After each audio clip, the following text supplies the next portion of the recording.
कितीतरी दिवसांनी मी मंचावर आहे, कितीतरी दिवसांनी मी एखाद्या स्किट समोर होताना पाहतो आहे आणि कितीतरी दिवसांनी ह्या सगळ्या तरुण मंडळींना पाहतो आहे. त्याच्यामुळे तो एक आनंद मी सुरुवातीलाच व्यक्त करतो. गाव सोडल्यापासून जेव्हा मी शहरामध्ये आलो तेव्हा ह्या शहराचा असा सगळा प्रभाव आहे आमच्यावर की आम्ही सगळे प्रमाण भाषेत लिहायला लागलो, इतके लिहायला लागलो की आम्हाला आमची बोलीभाषेचा विसर पडला. आणि जेव्हा जेव्हा कधी बोलीभाषेमध्ये काही ऐकायला मिळतं, कोणी बोलायला लागलं की आपल्याला खूप विशेष आपुलकी वाटायला लागते, जवळीक वाटायला लागते. पण त्यावेळी आपण इतके दूर गेलेलो असतो की आपण त्या भाषेत बोलू शकत नाही, त्यांच्याशी संवाद करू शकत नाही. त्यामुळे केवळ ऐकणं हा एकच एक संस्कार आपल्यासाठी शिल्लक राहतो. जसं आता आपण पाहिलं की वऱ्हाडी पाहिलं, मालवणी पाहिलं, कोकणी पाहिलं, तर मला असं वाटतं की बाकी काही न बोलता मी फक्त तुकाराम दांडे यांना विनंती करणार आहे. कविता सांगतो. मी तुमच्या लक्षात आला सांगतो. कळसुबाईचं अतिशय शिखर जे आहे ना महाराष्ट्रातलं, त्याच्या पायथ्याला असणारं अगदी छोटंसं खेडं, तिथं कोणत्याही प्रकारच्या सुविधा नाही. SD आता तर बंद आहे, जाऊ द्या, पण जेव्हा बंद नव्हती तेव्हाही ती लांब तिकडच्या फाट्यावर थांबायची, तिथून माणसं चालत चालत डोंगराकडे जायची, अशी एकूण परिस्थिती आहे. आणि तिथला जो परिसर आहे ना, तिथला निसर्ग आणि त्या निसर्गाच्या पार्श्वभूमीवर असणारा माणूस, ह्या दोघांचा संबंध स्पष्ट करणाऱ्या या कविता आहेत. एक कविता सांगतो. पुनर्वसन पुनर्वसन नावाची कविता सांगतो बघा. काय आता मला असं वाटतं की आपण आता सध्याच्या काळामध्ये प्रत्येक माणूस विस्थापित झालेला आहे असं मला वाटू लागतं. माणूस तो मातीपासून दूर गेला. दादा सांगत होते मगाशी का आता आपल्याला आपली भाषाच आठवून नाही राहिली, याला म्हणतात विस्थापित झालेलं. जे मूळचं आपलं जे आहे ना ते विसरून आपण इतकं दूर दूर गेलो की या प्रत्येकाचंच पुनर्वसन व्हायला पाहिजे की काय असं वाटतं. तर या संदर्भातली एक कविता आहे बघा. डोंगराचा विषय आहे. माझ्या सगळ्या कवितांमध्ये डोंगराचा संदर्भ येतो. कविता अशी.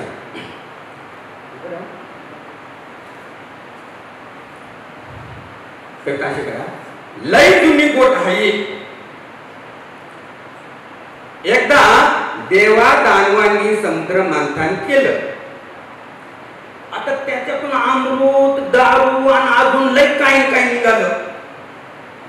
मग तो आनंद, नाचणं, गाणं, वरडणं, मग वाटण्यात त्यात वाढणाऱ्यांनी आणि काही पुढाऱ्यांनीच अमृतावर ताव मारला.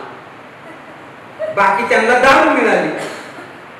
आता ज्यांना अमृत मिळालं ते काहींचे आभार झाले आणि ज्यांना दारू मिळाली ते पिऊन टकाट होऊन डुलायला लागले.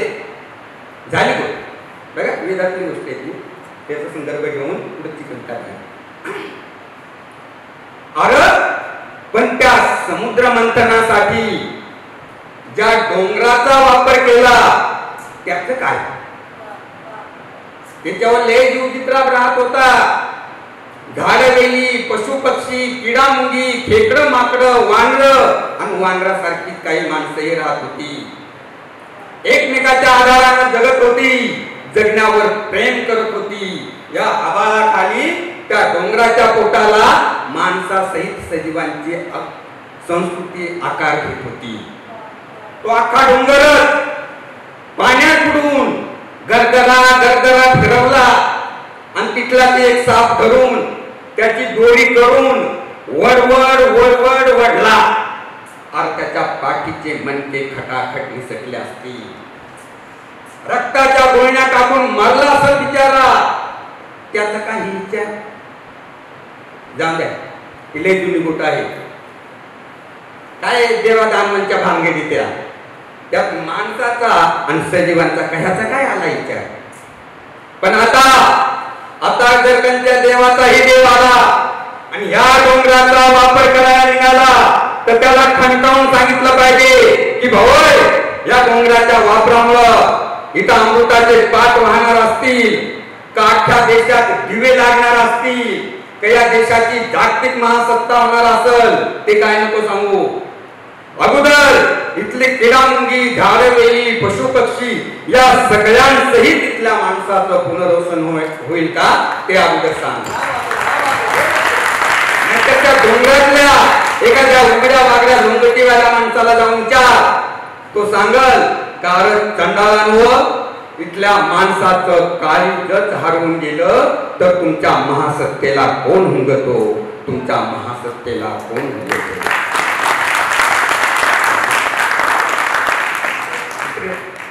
ठीक आहे, आता दोघांचंच राज्य आहे म्हटलं राहतात काय 2-4 तास काही तर साहेब की जे आता मागाशी आल्याला उल्लेख केला. ठीक आहे साहेब, प्रश्न आहे पाण्याचा. काय आहे की पाण्याचा प्रश्न अजून काय कधी कुणाला सोडवता आलेला नाही. निदान आमच्या इकडची जी परिस्थिती आहे, 20 एकराच्या दरीतून खाली नदी वाहून जाते आणि आमचं घर तिकडं वरती, तर तिथं कधीच तो मिटू शकत नाही. तर अशी जी अवस्था आहे, किती सरकार आली गेली पण तो प्रश्न मिटण्यासारखा नाही आणि तो मिटण्यासारखा नसतोच कधी. कारण सजीवाच्या उत्पत्तीपासून पाण्याची आवश्यकता भासते आणि जिथं जिथं पाणी अपुरं पडतं तिथं तिथं तो प्रश्न निर्माण होतो. तुम्ही ऐकत असाल अशा काही बातम्या असतात की इथून पुढचे युद्ध, इथून पुढचं मरण जगणे हे पाण्या वाचूनच होणार आहे.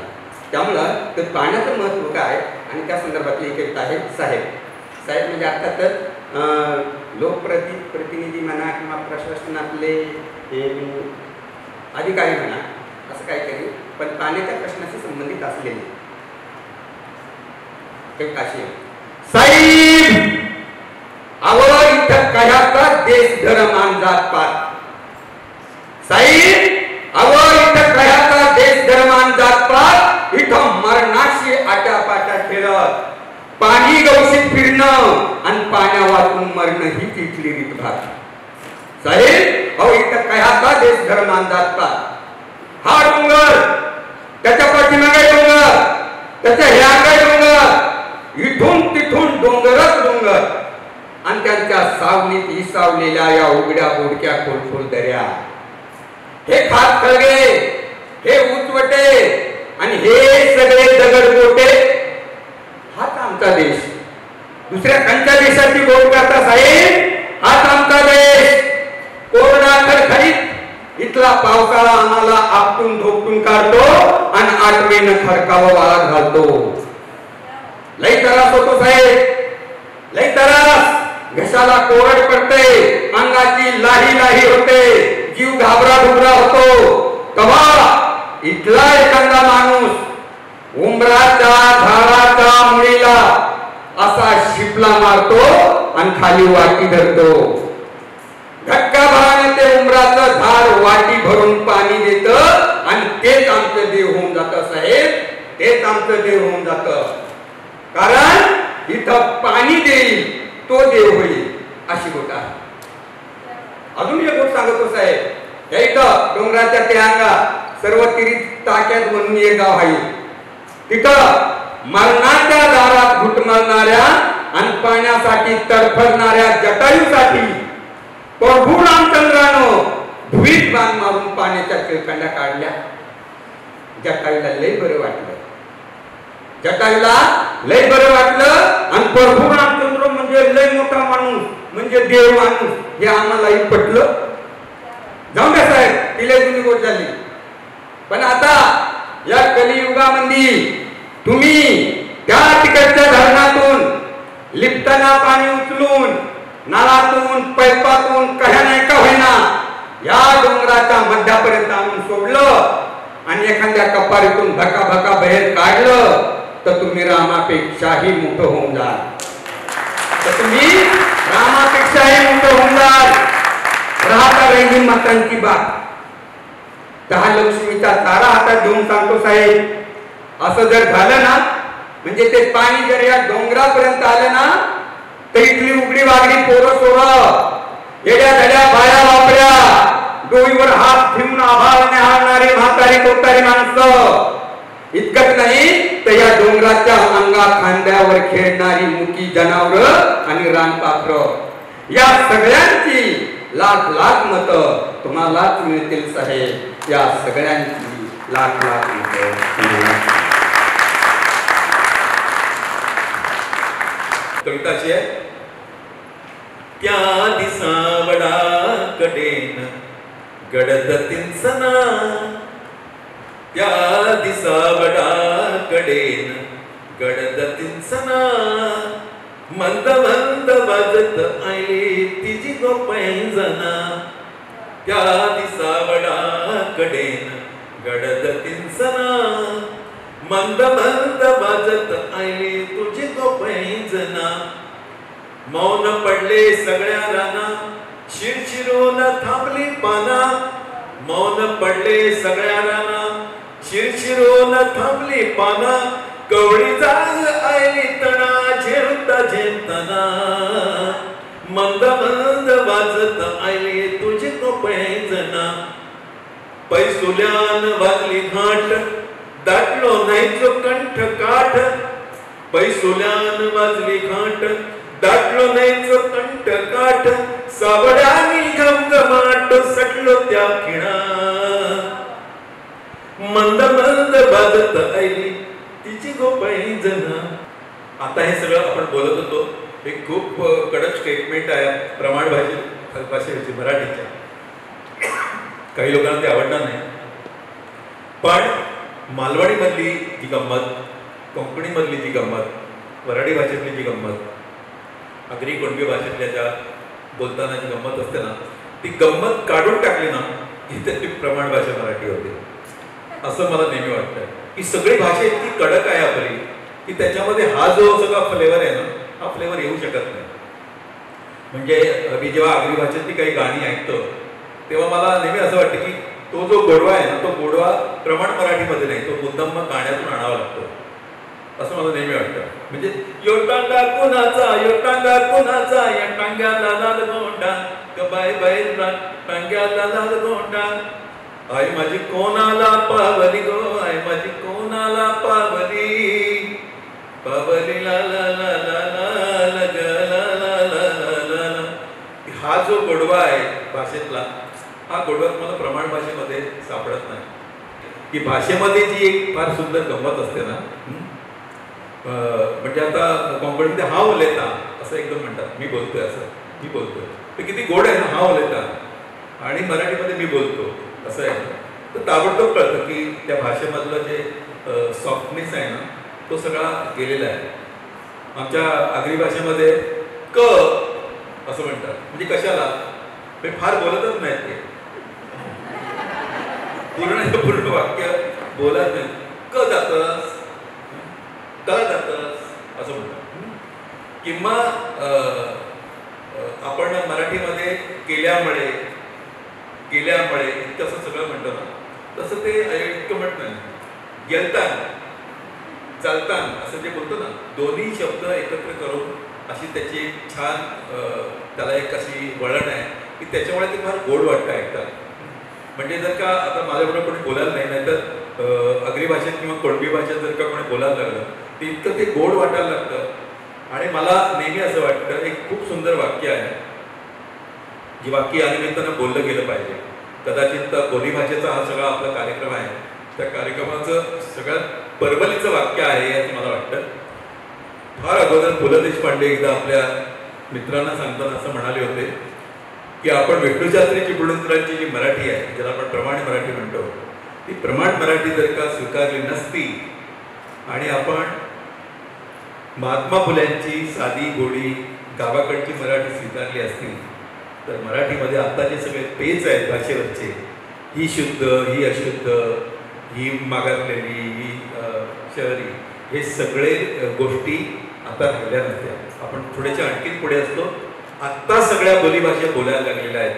सदानंद देशमुख तिकडून वराडीतून लिहित आहेत, आमचे महेश कळसकर कोकणीतून लिहितात, शशिकांत तिरोडकर मालवणीतून लिहित आहेत, आणि तुकाराम धांडे आदिवासी भाषेतून लिहितोय. तर ही सगळी जी करामत आहे, या करामतीमुळे मराठी समृद्ध होत चालली असं मला वाटतं. एकेकाळी होतीच मराठी समृद्ध, पण ह्या सगळ्या लोकांच्या गोष्टींमुळे ती फार थोर होत चालली असं मला वाटतं. जाता जाता फक्त याच्याकडे माईक देण्या अगोदर मराठीमधले जे कवी आहेत ना, कवी त्यांच्या स्टाईल जे आहेत ना, स्टाईल त्यांच्या गावातून आलेल्या आहेत, त्या फक्त स्टाईल तुम्हाला मी दाखवतो. म्हणजे उदाहरणार्थ पाडगावकर जर का आज इथे असते तर त्यांनी त्यांच्या पद्धतीने कविता म्हटली असते. पाडगावकर कशी कविता म्हणायची माहिती ना, प्रत्येक शब्दावर असं जोर दे आणि प्रत्येक शब्द महत्वाचा असल्यासारखं. गाय जवळ घेते मी वासरू रुचू लागतं, आपण गाऊ लागलो की गाणं सुचू लागतं. प्रेम म्हणजे प्रेम असतं, तुमचं आणि आमचं अगदी सेम असतं. मराठीत इश्क म्हणून प्रेम करता येतं, उर्दूमध्ये इश्क म्हणून प्रेम करता येतं, व्याकरणात चुकला तरी प्रेम करता येतं, कॉन्व्हेंटमध्ये शिकला तरी प्रेम करता येतं. लव हे त्याचं दुसरं नेम असतं. प्रेम म्हणजे प्रेम असतं, तुमचं आणि आमचं अगदी सेम असतं. आठवतात तुमची आमची 16 जेव्हा सरली होती, आठवतात तुमची आमची 16 जेव्हा सरली होती, होडी तेव्हा पाण्याने फुटली होती. लाटांवर विवाह होऊन नाचलो होतो, होडी सगळं बुडता वाचलो होतो. बुडालो असतो तरी चाललं असतं, प्रेमाने दरगतवर काढलं असतं. तुम्हालाही ते कळलं होतं, मलाही ते कळलं होतं. प्रेम म्हणजे प्रेम असतं, तुमचं आणि आमचं अगदी सेम असतं. आपण काळ्या वेळा वाजवतो आणि पाडगावकरांची आठवण येते. पण मला नेहमी असं वाटतं की यांना जर का बहिणाबाईची कविता म्हणायला दिली असती ना, तर ती पण त्याने असं, अरे संसार जसा तवा चुल्यावर, आधी हाताने चटके तवा मिळते भाकर, अशा पद्धतीनेच म्हटले असते असं मला. स्टाईल प्रत्येकाची. त्यांच्या बरोबरीने होते आमचे विंदा करंदीकर. तर विंदा करंदीकर तर उत्तम कविता लिहायचे. प्रेमकविता तर विंदाने इतकी कोणी सुंदर लिहिली नाही, पण कविता म्हणताना त्यांचा आवाजच मूळचा असा होता, काहीतरी एक तुसडा आवाज त्यांचा होता. ती सारखी त्याच्यामुळे एवढी सुंदर प्रेमकविता लिहून सुद्धा, सारे तिचेच होते सारे तिच्याचसाठी, सारे तिचेच होते सारे तिच्याचसाठी, हे चंद्र सूर्य तारे होते तिच्याचसाठी. आम्ही त्यात होतो कोटे कशाच बोला, आम्ही त्यात होतो कोटे कशाच बोला, त्याचीच ही कपाळी बारीक एक गाठी, सारे तिचेच होते सारे तिच्याच. अशा काहीतरी पद्धतीनं ते कविता म्हणायची. महेश कळुसकर आज निघून गेले, तर त्यांची आठवण त्यांच्या कवितेने. खरं तर अनेकदा ही कविता मीच म्हणतो आणि खूपदा ते मला म्हणतात की तू अनेक ठिकाणी माझी कविता म्हणतो पण मला रॉयल्टी का देत नाही. तर मी त्याला म्हणतो की खरं तर तुम्ही मला रॉयल्टी द्यायला पाहिजे. असो, पण एकदा अशी गंमत झाली की केळुसकर असेच होते कार्यक्रमामध्ये आणि त्यांनी कविता म्हटली झिंझिनाट. तर लोक म्हणले की नाही आम्हाला परत मात्रांकडून ऐकायचे. असो, पांदण नावाची गोष्ट आपल्याला माहिती असली तरच ही कविता तुम्हाला कळेल. कोकणामध्ये पांदी नावाची गोष्ट असते. पाणथळ जमीन जी असते ना, जिथून असं शॉर्टकट आपण म्हणतो, मेन रोडने गेलं तर जर का 5 मिनिटं लागत असतील तर पांदीतून गेलं तर 3 मिनिटात पोचतो. अशी एक पाणथळ जमीन झाडं असलेली, तर तिथे खास लोक संध्याकाळी जातात, लपायची जागा असल्यामुळे. आणि तुमच्या वयाला हे कळेल ना काय चाललेलं असते. आणि कविता सुद्धा तुम्हाला यासाठी कळेल का हे वय तुमचं आहे. त्या कवितेत कविता अशी आहे, पाणी भेटलंस अंगात खेटलंस काळं किनाट, पाण्यात भेटलंस अंगात खेटलंस काळं किनाट, हातात हात धरलंस अकस्मात झिंझिनाट. पाण्यात भेटलंस अंगात खेटलंस काळं किनाट, हातात हात धरलंस अकस्मात झालं झिंझिनाट. पतिरो साळसाळ पायाबुडी. पतिरो म्हणजे पाचोळा, पायाबुडी म्हणजे पायाच्या तळाची, आणि साळसाळ म्हणजे जे आपण सळसळ म्हणतो ते कोकणीमध्ये त्याला साळसाळ म्हणतात. पतेरो साळसाळ पायाबुडी, पुरसा मारीत होता मना थोडी, चलता चलता तू कुजबुजलंस हीच माझ्या घराची जवळची बाळ, हातात हात धरलंस अकस्मात झालं झिंझिनाट.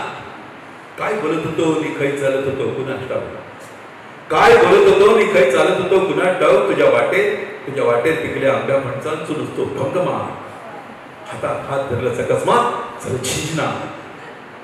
लांबसून बॅटरी होऊन लागली जवळ. हे रात्रीच्या वेळी बरेच जण जातात संशोधन करायला. लांबसून बॅटरी येऊ लागली जवळ, तुम्हाला खासकन वडलंस. माझा काळी धाडधाड धाडधाड, माझा काळी धाडधाड धाडधाड, तुझा मात्र धाडच बना. हातात हात धरलं सकस्मात संचिना, आणि तुझ्या मागसून खूप जणा भेटली, तुझ्या मागसून खूप जणा भेटली, अंगात खेटली पण नाही पटली. तुझ्या मागसून खूप जणा भेटली, अंगात खेटली पण नाही पटली. माझ्या कानात तुझ्या काकणांचं तो पहिलं वैलो किंकिना. हातात हात धरलं सकस्मात